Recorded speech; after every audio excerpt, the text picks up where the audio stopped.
Hey, it's a Wednesday. You know what that means. I'm Dominic D'Angelo of adfreeshows.com, SEScoops.com, and brassringmedia.com. Check it out. But it's Rumor and Innuendo. And today, I'm here with Mr. Robert Karpos, WE Creative_ish. Robert, how are you today? This fine Wednesday. The hell's that shirt you're wearing? Michigan, Big Blue? What's with the Michigan stuff? I don't know. I for some reason in my household, like we kind of had a lot of Michigan merchandise, even though none of us went to Michigan. We didn't follow college football, nothing like that. So for some reason, it just has a family tie to it, I guess. And so I've kind of always liked Michigan. I hate Ohio State. I hate Ohio State as well, so I'm on board with that. But I am a fan of the U, Robert, and I know you don't like that. I like the Florida Gators though, because Emmitt Smith went there. So damn it, Dom. Yeah, we're not gonna do this. E says, "What's up?" What's up, E? Willie Thornbrew says it's Wednesday. And you know what that means? We're finally going to put a button on Billy in the CW. Time. My dog is barking here. You talking about the U now? He's pissed. Now I gotta go tend to him. Come here, bud. Dre Owens also says hello, R&I, and are every 6 and 8 man tag in AEW now called all-star matches? That's a good point. Look, yes, they all are. They're all all-stars at all the times. And Wrestling Old Head says, "Good day, R&I." Good day, good day, Wrestling Old Head. Sorry, he wants. There he is, Marty. So Justin Barrasso couldn't join today, so instead we've got Marty joining instead. Justin will be recording a video that we'll be showing later on in the week with his take on some of the news that has gone on in the wrestling world. Excited for that. JB said, "I'm only an Ohio State fan during rivalry week. Otherwise, roll Tide." Oh, that is a hard 0 for 2 right there. Oh man. So Ohio State, who stole Urban Meyer from the University of Florida. Oh, that's right. That Von Truk. But no, we are never supporting Alabama on here. This is pure Gator country. But our boy Conrad, he had a rough week. That sure did have a rough week, man. That Alabama Crimson Tide. They were. I wasn't talking about that. I was talking about his show with JBL this week. Oh, wait. Fill me in on this. I caught a couple of clips. I know they were talking about the Raja Jackson incident and stuff. So they talked about the Raja Jackson incident, but they had AJ Mana on there. Mana, whatever his name is. And Connie, whom we love, and we are part of the Ad Free Shows Network. We're going to be very him and Jay, I guess. So from what they talked about on air, we're not telling tales out of school here. Godfather, who's a hell of a dude. I love Godfather. It was a pleasure working. Just a great guy. I reached out to JBL and basically said, like, hey, this AJ Mana guy, AJ Mana, what have you. He's kind of gotten dragged through the mud a lot in this instance. There was the video footage of him telling Raja Jackson, like, get a receipt. All of this, it's had a lot of ramifications for him where he's lost bookings. He supposedly lost his shoot job. Godfather's like, hey, can you let him come on the show, kind of have a chance to talk? And they did it live. Oh, and mm-hmm. Yeah, and the reaction from the folks that were watching it live was a lot of, this is not going well. Did you watch it? I didn't watch it live, but I listened to it this morning. I obviously support all the great shows on Ad Free Shows Network. So I was listening to Something to Wrestle With this morning, and it was tough because this AJ guy, he got into wrestler voice, mm-hmm. And he was like cutting a promo, and so you lose a lot of the credibility when you're like, I don't know why you thought I would do that. When I see you again, we're going to have it. Like, oh man, you can't be doing that. Yeah. A lot of the defenses he was trying to put up were what I had said on here before, were potential defenses that we were going to see Raja Jackson's team float, which was that this was a planned spot, that this was worked out and maybe just wasn't worked out properly. It was not a great situation. And I think it's not a great situation for a lot of independent wrestling right now. because it is going to call into question other folks that are running shows throughout the country. Who are you bringing in? How are you handling them? We had, I was very excited. We had our Boca Raton Championship Wrestling show on Sunday, and I made sure that we had a detailed production meeting and walked through all of the beats and moments and things that were going to occur on the show, including, hey, there's an instance where people are going to be brawling in from the crowd. Make sure security's read in, that they know that these are performers. This is all, safe and well aligned, and we're not putting anybody in any sort of a situation where you can have a replication of this. And I think that was part of what they were talking about on there as well, that at this show, this Knox Pro show, supposedly what this guy's alleging is that there was not clear communication about everything that should have occurred, and that was where the issues may have come in.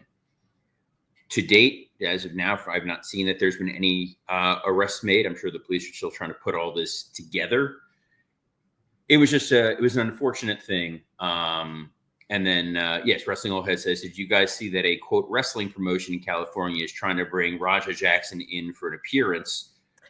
I don't know how accurate that is, though. It seemed like this might have been just a play to kind of get some buzz, and I don't know. I was going to say, I don't know if you're aware of this, Wrestling All Day. Some promoters, believe it or not upstanding citizens. It's almost like there's like, if I wish there was a term for them being so carny. Carney. Hey, yeah, you're going to get a lot of lousy promoters out there that exist over time that are always going to find a way, the lowest common denominator, to draw eyeballs on something, no matter how tasteless and terrible it is. And it's the last thing that you want. It's what the wrestling industry has worked hard to get rid of over the last several years. It's why TKO has turned WWE into a multi-billion-dollar company that has these deals that it has. It's why AEW is on Warner Discovery. Mm-hmm. You're really trying to clean up what was. They always use the euphemism of, it was the seedy, smoke-filled, darkened buildings where these matches happened. It's a legitimate major form of entertainment, and when these things happen, they do have ramifications off the industry, and you want to focus on the good things. This week, Dwayne Johnson had his movie premiere at the Venice Film Festival, 15-minute standing ovation, Oscar buzz for The Rock. I mean, that's a great story for the industry. That's the kind of thing you want to celebrate.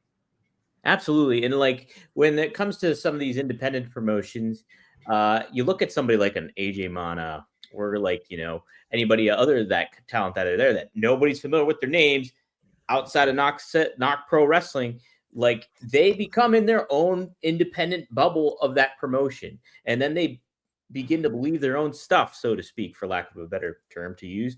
But the aspect of him staying in character and like kind of balancing it out between him being forthright and him being in character in wrestling promo mode kind of shows a little bit of that, and shows how disassociated a lot of independent promotions are from what the mainstream product and, landscape is looking for to cultivate a bigger and more credible business here. So, yeah, interesting. I have not checked it out. I'll have to check it out just a little bit just to get more context for it. But yeah, I did see the graphic for it. I was like, oh, AJ Mana's on JBL thing. And like, I watched it, but all I saw was JBL and Conrad. I didn't see AJ Mana. So. Yeah, he was on in the beginning. And then because it was live, Conrad kind of stepped in and was like, hey, the comments here, John, are not really leaning the way that you had thought. And quite frankly, considering that I think someone on there had said there's the possibility that AJ could face criminal or civil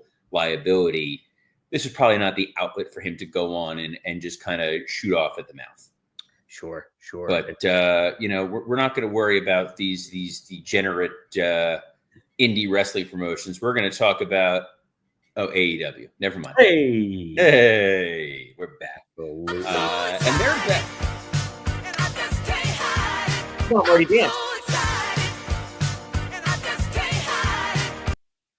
Those of you keeping track at home, Dominic D'Angelo has A, spoken positively about the University of Miami. Yes. B, cut me off mid-sentence to play I'm So Excited. Worst producer in all of wrestling. Hey, 3 strikes. I'm wearing a Savannah Bananas hat. 3 strikes and I'm out. What's wrong with the Savannah Bananas? I love the Savannah Bananas. I went to the game. I know. I saw it on your Facebook. It's a good gimmick. It was a blast. Yeah. Anyway, Tony Khan could learn a lot from the Savannah Bananas, and that's not a lie either. It's just you look at Major League Baseball, how the games are associated. I'm a fan of the awful Pittsburgh Pirates, fan base that is so disassociated and disenchanted with the team itself. No fans are going to the games. And you see, the Savannah Bananas were sold out for 2 nights at PNC Park, 2 full nights. And obviously, it's for a TikTok kind of audience where there's so much stuff going on during the game itself. There was a guy on a unicycle in the outfield as pitches were being thrown. They were doing can dancing. They were doing all this kind of things to keep an audience engaged. Obviously, you don't go to that extreme, but you do pivot from what people are used to seeing when it comes to pro wrestling and try to make something a little different. In some realms, Tony is doing it, but I think he's hitting the wrong notes with an audience to cultivate a bigger, wider audience. And I think he's got to keep some of that stuff in perspective too, Robert. So to tie it into AEW, there's that. Yes, look, I don't know anything about a professional sports team that couldn't draw money. Florida Panthers. Excuse me, I had something in my throat. But yeah, no, the Savannah Banana thing it's a Harlem Globetrotters kind of situation. And you know what the kind of entertainment is? It starts with an F, and it's the F word we can say on this show, which is family. Yes. And when you have family entertainment, when you have something that people can bring kids to, then the whole family can enjoy it. It matters. It works. You know, my wife and kids went to the BRCW show. You know what they loved doing?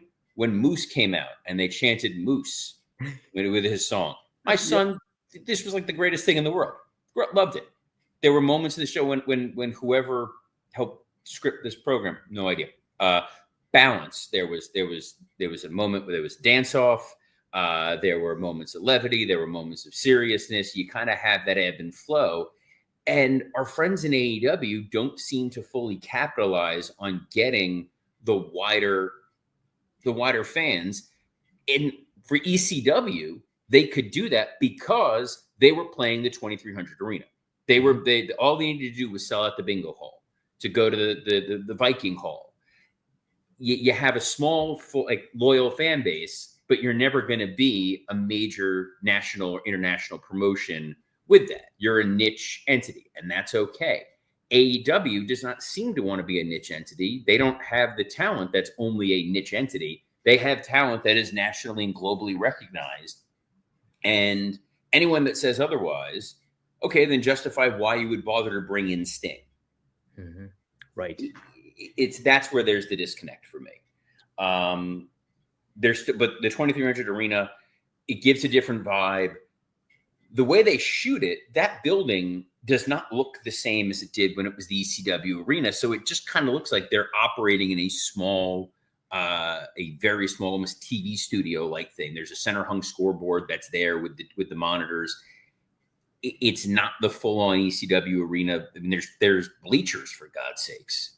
Right. I have to admit though, and I told this to Tony on the conference call, was that I liked the aesthetic and the look that he did for it. I think it was the best presentation that a wrestling company has done for that 2300 arena. Instead of using the usual entryway that they do at that venue, he took it from the side and had all the fencing the cage match fencing that did pay homage to ECW in certain ways and made it feel different. So I think he hit the right note with it, albeit the venue is smaller in what you were saying, but it's going to be interesting to see.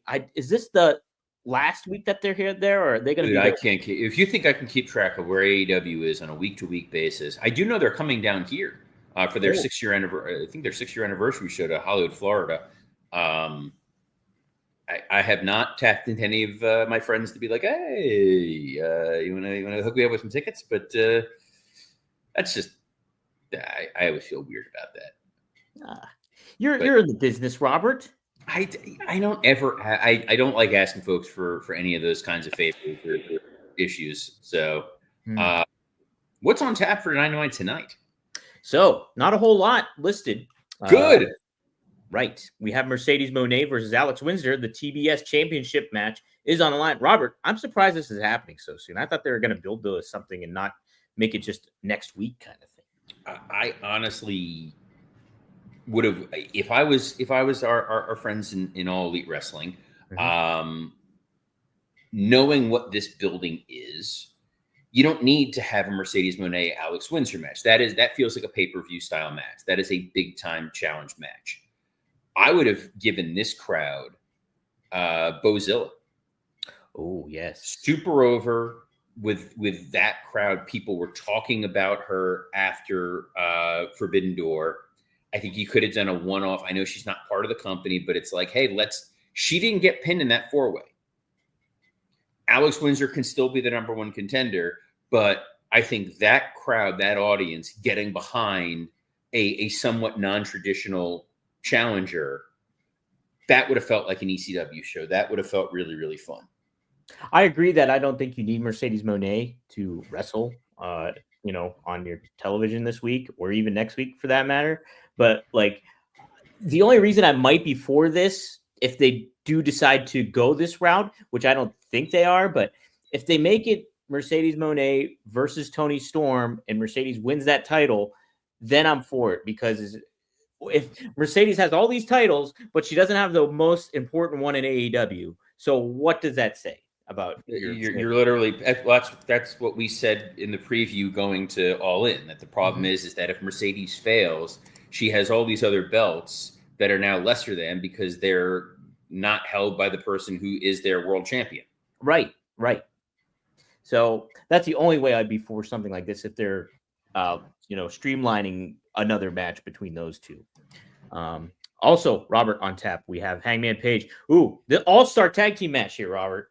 Didn't we have an Wait, hold on. There was an All-Star Tag Team match last week where it was the Don Callis family versus like Jet Speed and Ben Brodito, right?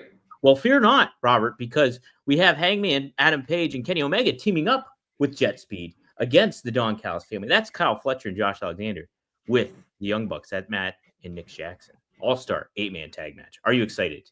Like the theme song. It's great lazy booking. And I can't fault it. WWE does the same thing. It's you look at it like, how do I get these stars onto this show? We'll just do a multi-man match. And we'll call it an all-star match, or we'll make it for $100,000 or whatever it is. It's a way to give names to the crowd so the crowd can get to see Hangman wrestle or Kenny wrestle. I'm sure there'll be some sort of fallout and story involved. It feels like they want Kenny Omega and Hangman Page to be married to one another, associated together again. We're reuniting the band there. You want them to go up against those damn Bucks, but we've now seen the Bucks lose their EVP titles and then take the pin at the last pay-per-view. So their value is sort of somewhat tenuous. And the Don Callis family representative, I mean, Josh Alexander seems to exist to take pins. That's it. But then again, so does Jet Speed. Jet Speed had all this momentum and heat, and then Tony pulled a Vince and was like, well, we can just keep beating them every week. That'll teach him to get over. It's very much a head scratcher, because we always criticize Vince for the shiny new toy syndrome, and Tony seems to have that a lot of times. Well, that was what, I mean, we didn't really get into it. Like, that was Jake Hager's criticism of Tony, beyond all the other criticisms, was Tony Khan can do a great debut, and then there's never any follow-up. Right. Like you think about the ones of those great debuts, like Bryan Danielson and Adam Cole, like at All Out or whatever that was, and that was CM Punk's first match in AEW at the same time, felt like such a big deal. And then the follow up with that, like Bryan Danielson not winning the championship for so long, Adam Cole, albeit injuries and all that stuff, not being utilized as he was in NXT to that extent. It really kind of a frustrating aspect of it all. And then we see that with a lot of talent here, almost like I would say a 90% of talent that shows up. Because it's easy. And you're also, it's why there was always criticism of WCW, and there was always criticism of TNA, that it's a great dopamine hit to just, we're bringing in somebody, and it's somebody that we all know. So you're not, all due respect to your boy, Rob Van Dam. Yeah. I remember when he was on that TNA debut, when they went up against Monday Night Raw. And it was like, well, we're just going to use names of people that you all recognize, and you're going to get that quick little pop. And be like, oh, I know that guy. It's the pop of recognition. And then it's like, okay, but then what's 2 week, 3 week, 4 week down the line? Right. Yeah. We're seeing it a little bit with WWE with Penta. Yeah, absolutely. It's like Penta debuted, had all this momentum, and then kind of settled back down to earth. You can't just bring in a recognized name without a long-term plan. Right. A recognized name who's going to be featured on the show apparently is Taz. Yes. They're going to honor him tonight, apparently. I'm surprised to hear this, that he didn't have a banner, I don't think, at the 2300 Arena. And I think that might be what they're doing tonight. He's going to have a special segment in the 2300 Arena Hardcore Hall of Fame. So, yeah, it sounds like he's going to get a banner there finally. But I'm surprised he didn't, because Taz epitomized ECW, a good part of ECW. Yeah, but, I mean, you say it surprises him. Why would he show up there otherwise? They're not going to pay to go.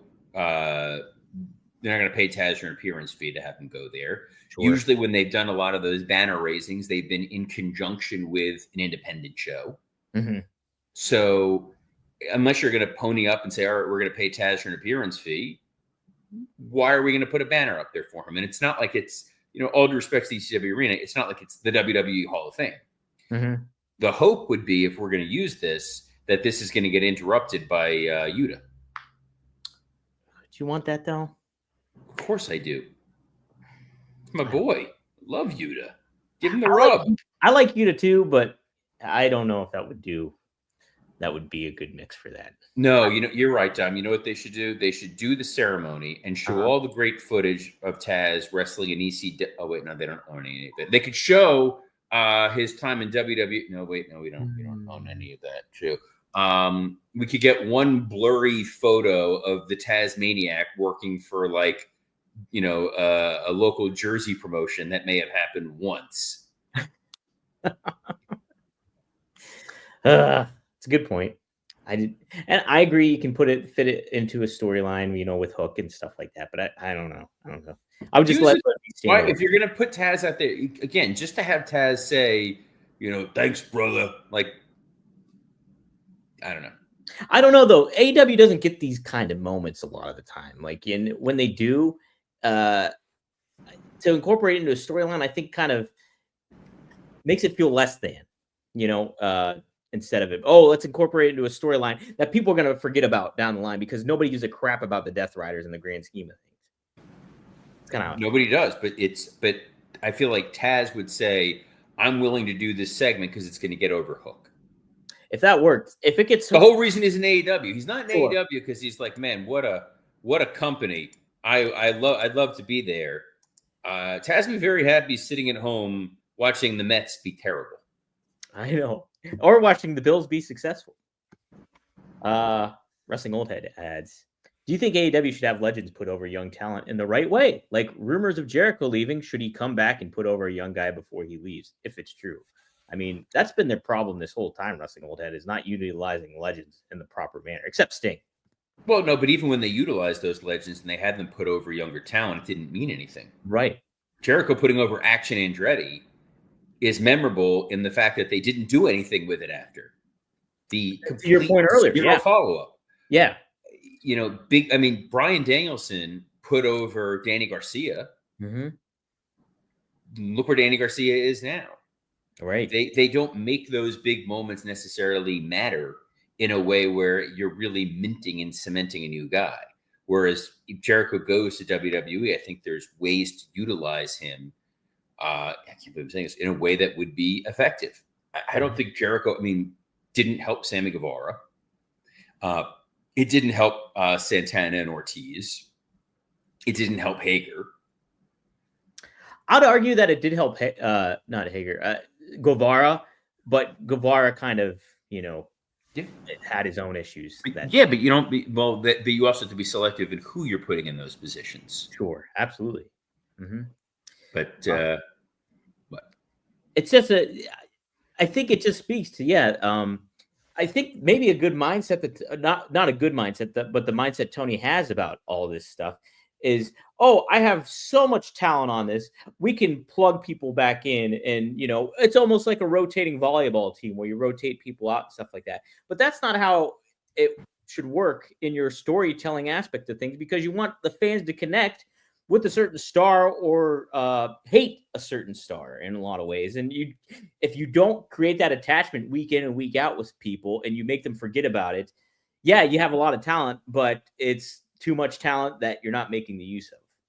When talent disappears, your thought is not, I wonder where they are. I hope that they're back on soon. It's out of sight, out of mind. Mm-hmm. And it's very hard to keep track of who's not on TV in AEW because they're injured, or they're not there because they don't have creative, or they're not there because they don't work for the company anymore. The thing that I pointed out was the Dark Order, or John Silver had tweeted out that they had a new Dark Order shirt that week was the #1 shirt on Shop AEW. And then in the same tweet he put on, even though we haven't been on TV this year, which is burying that company so much worse than I think he even intended. That your top merch sellers are guys who don't work there. But also, why are you making shirts for guys who aren't on your TV? Not don't work there, but just aren't used. Or why are you not using them? Because if they're over, use them. Mm-hmm. I don't understand it. I had a conversation with someone who works for another organization. We said, we would love to see a list of their actual active roster. Could you imagine? It has to be a phone book at this point. Between all the people that are on AEW and Ring of Honor, and then just not utilized, and they don't have a farm system. Right. They don't have a developmental.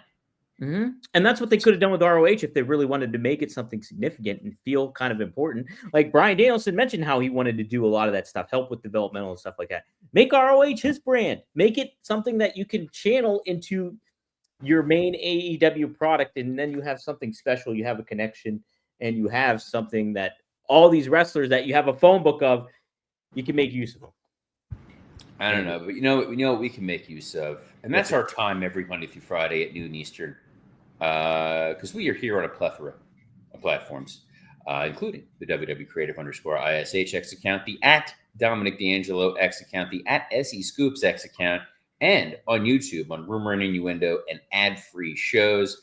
Dom, a hell of a show here today. We will be back tomorrow talking all things the Dynamite.